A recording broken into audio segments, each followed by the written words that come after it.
تاج والے، عرش کی معراج والے، آسیوں کی لاج والے، ہم تمہارے تم ہمارے، یا نبی سلام علیکہ، یا رسول سلام علیکہ، یا حبیب سلام علیکہ، صلوات اللہ علیکہ، غوثنا سلام علیکہ، خطبنا سلام علیکہ، شیخنا سلام علیکہ، شیخنا سلام علیکہ، شیخنا سلام علیکہ، مولانا سلام علیکہ، صلی اللہ سلام علیکہ، صلی اللہ سلام علیکہ، صلی اللہ سلام علیکہ، صلوات اللہ علیکہ۔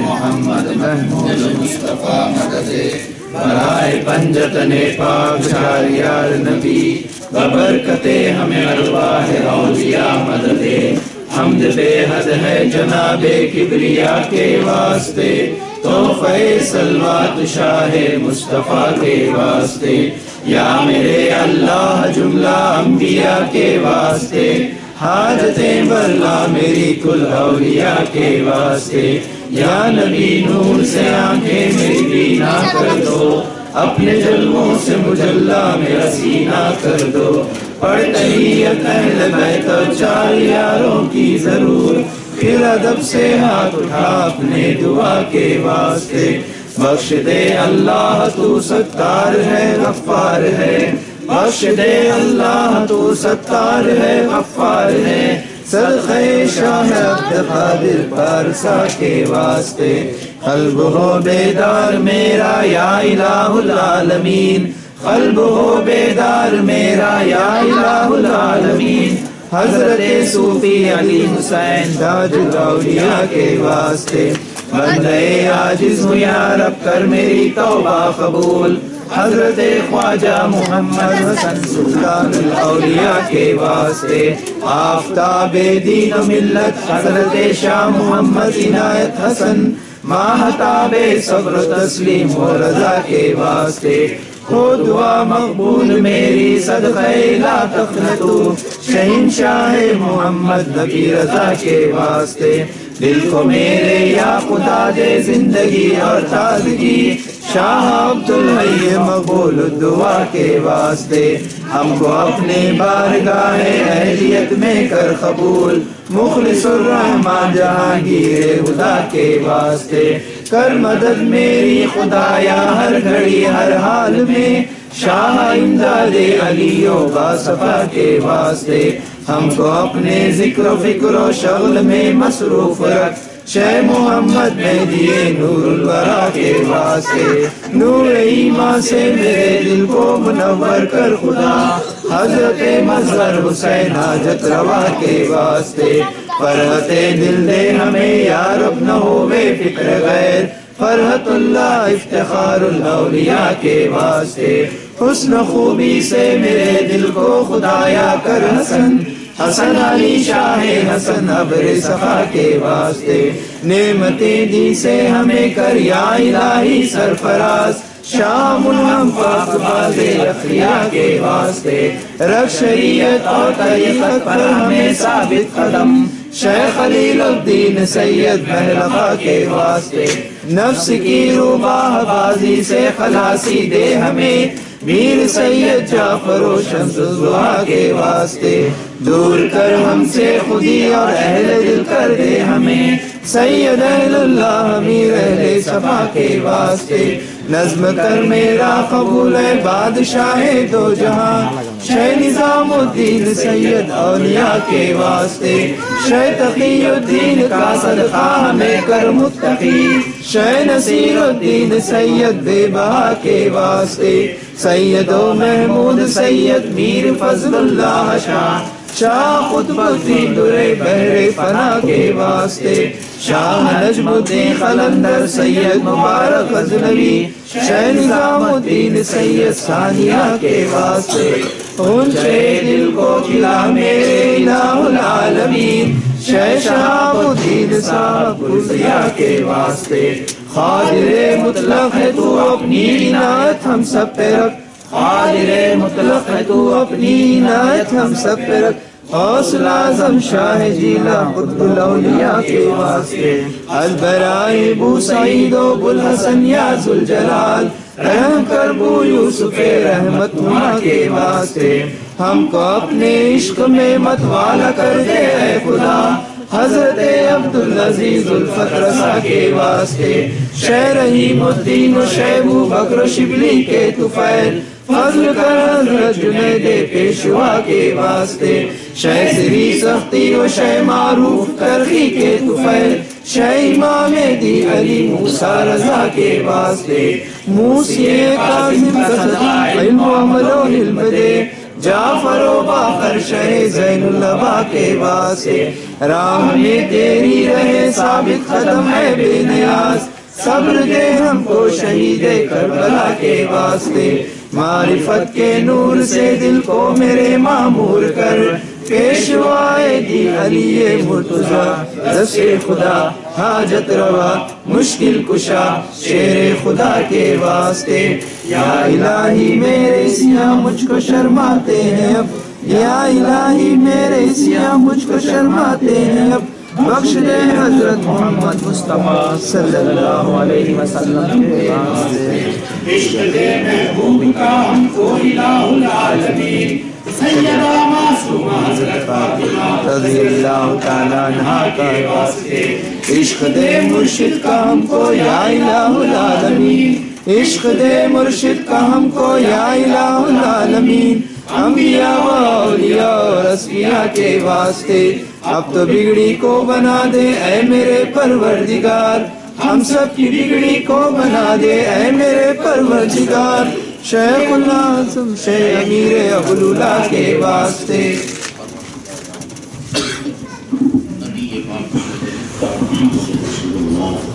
صلی اللہ علیہ وسلم کی بارگاہ مقدسہ میں پیش کر رہے حضور قبول فرمائے آمین آپ کی صدقہ طفیل 1,24,000 کم و بیش انبیاء و مرسلین کے ارواح مقدسہ میں اس کا ثواب پہنچا اصحاب رسول اللہ اولاد رسول اللہ ازواج رسول اللہ 4 پیر 14 خان واضح 12 امام 5 چشم قادریہ سلسلہ بلولائیہ اشرفیہ جہانگیریہ شتاریہ گیسو درازیہ نظامیہ سحر بردیہ اشرائے مبشرہ 313 اصحاب بدر جنت البقی جنت المعلا میدان کربلا کے بیعت کرتن شہید کی بارگاہ مقدسہ میں اس کو ثواب پہنچا بالخصوص سیدنا میرا محی الدین شیخ عبدالقادر جیلانی محبوب سبحانی غوث اعظم رضی اللہ تعالی عنہ کی بارگاہ مقدسہ میں اس کا ثواب پہنچا پروردگار عالم خصوصیت کے ساتھ